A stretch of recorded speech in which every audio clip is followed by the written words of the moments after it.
আমার সকল বন্ধুকে জানাই স্বাগত। আমি আবার চলে এলাম একটি রেসিপি নিয়ে। রেসিপিটি দেখুন, দেখে ভালো লাগলে লাইক, শেয়ার, কমেন্ট অবশ্যই করবেন। আর যদি নতুন বন্ধু হয়ে থাকেন একটা সাবস্ক্রাইব করে দেবেন। আজ আমি যে রেসিপিটি বানাবো তার জন্য এখানে নিয়েছি কয়েক কোয়া রসুন, কাঁচা লঙ্কা, কাজু, আদা, গোটা গরম মশলা আর বেশ কিছুটা পেঁয়াজ কুচিয়ে নিয়েছি। আমার আজকের রেসিপির জন্য এটাই মশলা। আর এখানে বড় বড় করে আলু কেটে নিয়েছি। এবারে গ্যাসটা ধরিয়ে একটা কড়া বসিয়ে দেবো। তারপরে অল্প একটু সর্ষের তেল দিয়ে দেবো। আপনারা চাইলে সাদা তেলেও করতে পারেন।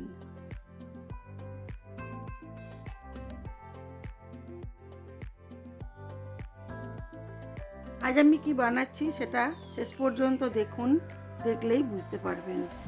এটা খেতে অসাধারণ হয়। এটা ভাত, রুটি সবের সাথেই খুব ভালো যায়। তেলটা গরম হয়ে গেছে, দিয়ে দিলাম কয়েক কোয়া রসুন। রসুনটা হালকা ভাজা হলেই দিয়ে দেবো পেঁয়াজ কুচিগুলো। পেঁয়াজ কুচিটা দিয়ে দেবো কাজু। একে একে সব মশলাগুলোই এর মধ্যে দিয়ে দেবো। কাজু, আদা, কাঁচা লঙ্কা আর গোটা গরম মশলা সব কিছু দিয়ে অল্প একটু নুন দিয়ে হালকা লাল করে ভেজে নেব। আমার আজকের রেসিপির জন্য এটাই মশলা, আর কোনো মশলাই দেব না। এটা খেতে দুর্দান্ত হয়। এটা সবের সাথেই খাওয়া যায়।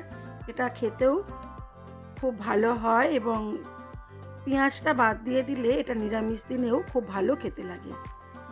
আপনারা চাইলে পেঁয়াজ রসুন বাদ দিয়ে এটা করতে পারেন।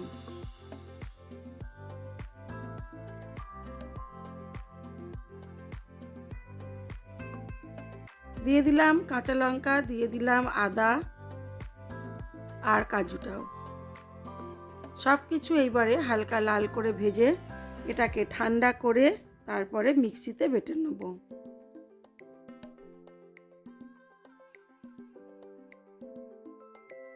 রেগুলার একঘেয়েমি আলুর তরকারি না করে এইভাবে আলু কষা করলেও খেতে বেশ লাগে।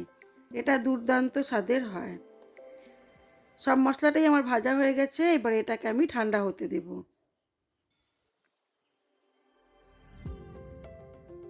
এবার এই কড়ার মধ্যেই দিয়ে দেবো আরও কিছুটা পরিমাণ সাদা তেল। সাদা তেল আর ঘি মিশিয়েও করতে পারেন, তবে আমি ঘিটা লাস্টেই দেব। এখন দিয়ে দিলাম পরিমাণ মতো সাদা তেল।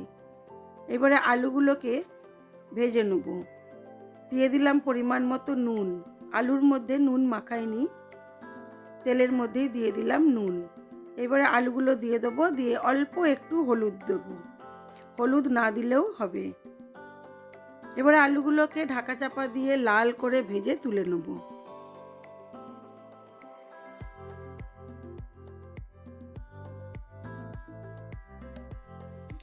আলুটাকে খুব ভালো করেই ভাজবো, যাতে এখানেই 80% সেদ্ধ হয়ে যায়।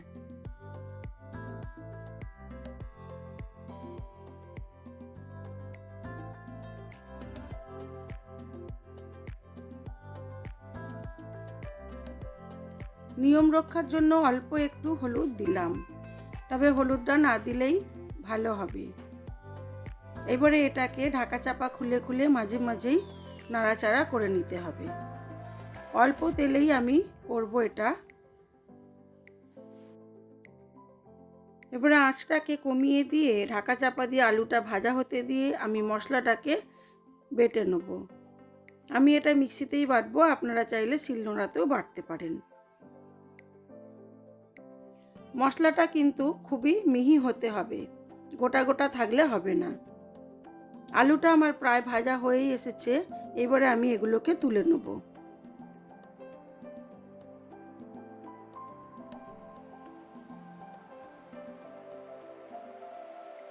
এবারে আলু ভাজা তেলের মধ্যেই দিয়ে দেবো গোটা শুকনো লঙ্কা আর তেজপাতা ফোড়নে। বেশি কিন্তু তেল দিয়ে করব না, যেহেতু আমি লাস্টে একটু ঘি দেব। আপনারা চাইলে ঘিটা এখনই দিয়ে দিতে পারেন। এবারে দিয়ে দেবো বেটে রাখা মশলাটা।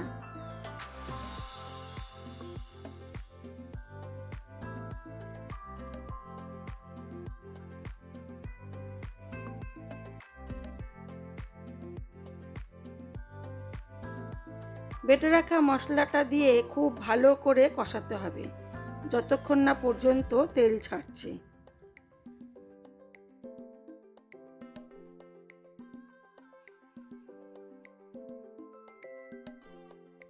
মশলাটা আমার প্রায় কষানো হয়ে এসেছে। এবারে আমি দিয়ে দেবো এর মধ্যে অল্প একটু জল।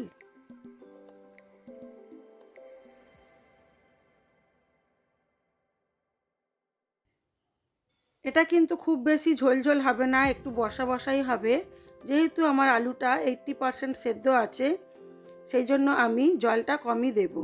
আপনারা আপনাদের মাপ মতো জলটা দেবেন যতক্ষণ না আলুটা সেদ্ধ হয়। তবে খুব বেশি জল দিয়ে এটা বেশিক্ষণ ফোটালে টেস্টটা কিন্তু খুব ভালো হবে না। তার জন্যই আলুটাকে আগে 80% সেদ্ধ করে নিতে হবে। দেখে নেব নুন ও মিষ্টি।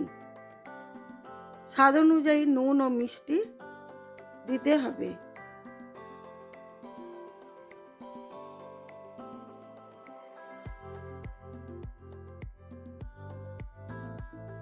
গ্রেভিটা ফুটে গেছে, দিয়ে দেবো আলুগুলো। আলুগুলো দিয়ে ঢাকা চাপা দিয়ে বেশ কিছুক্ষণ হতে দেব যতক্ষণ না পর্যন্ত আলুটা সেদ্ধ হয়।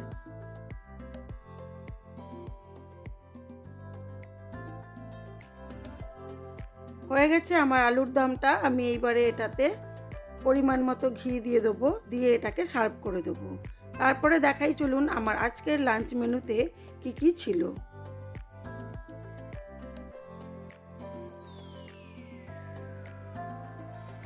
গ্যাসটা নিভিয়ে ঘি দিয়ে ঢাকা চাপা দিয়ে বেশ কিছুক্ষণ রেখেছিলাম। এবারে এটাকে আমি সার্ভ করে দেবো। এটা ভাত, রুটি, পরোটা, লুচি সবের সাথেই খুব ভালো যায়।